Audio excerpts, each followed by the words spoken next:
স্থলে তিনি জীবনের নানা সংকটের মধ্যেও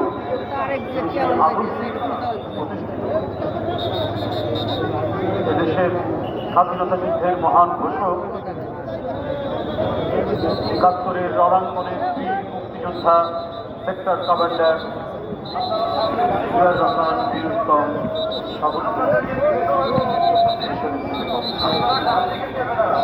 জিয়াউর রহমান এদেশে বহুদলীয় গণতন্ত্র প্রবর্তন করেছেন।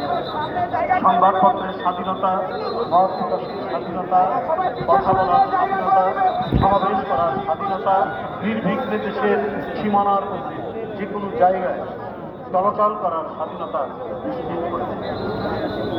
তারই সহযোগী দেশনেত্রী বেগম। এই মহান নেতাকে মহান স্বাধীনতা যুদ্ধে দেশি বিদেশি চক্রান্তকারীরা হত্যা করলেন চট্টগ্রামের সার্কিট হাউসে।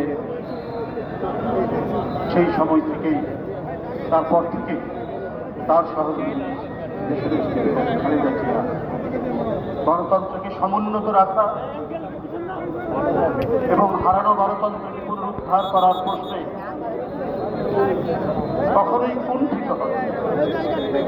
তিনি নিরবচ্ছিন্ন সংগ্রাম করেছেন এবং লড়াইয়ে বিজয় না হওয়া পর্যন্ত তিনি অবিরাম কাজ করে গেছেন।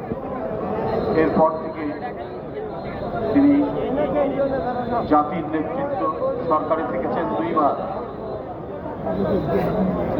সমাজ কল্যাণমূলক এবং দেশের উন্নয়ন উৎপাদনের যে ধারা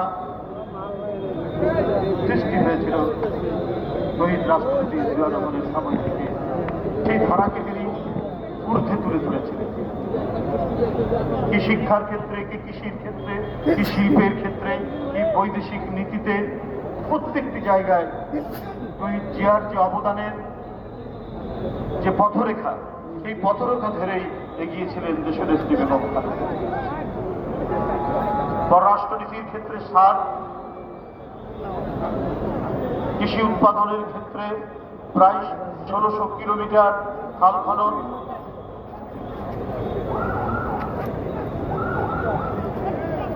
নারীর ক্ষমতায়ন ইত্যাদি নানাবিধ কর্মকাণ্ড, উন্নয়ন উৎপাদনের কর্মকাণ্ডকে দেশনেত্রী বেগম খালেদা জিয়া প্রধানমন্ত্রী থাকাকালীন তিনি সেটিকে আরো অগ্রগামী করেছেন। তিনি এদেশের উন্নয়ন উৎপাদনের তিনি ছিলেন অগ্রসৈনিক। প্রধানমন্ত্রী হিসেবে তার কাজগুলো শুধু দেশে নয়, সারা বিশ্বে অভিনন্দিত হয়েছে। আপনারা জানেন, নারীর ক্ষমতায়নের জন্য তিনি ইন্টারমিডিয়েট পর্যন্ত বেতন মওকুফ করেছিলেন ছাত্রীদের জন্য এবং কথা দিয়েছিলেন আবার ক্ষমতায় আসলে তিনি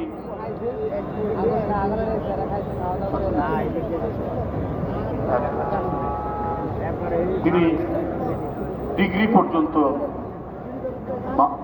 বেতন মাফ করে দিলেন।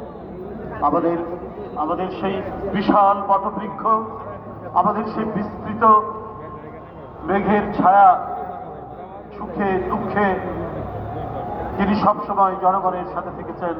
আমাদের জাতীয় স্বাধীনতা এবং সার্বভৌমত্ব রক্ষা যার ছিল মূল অঙ্গীকার।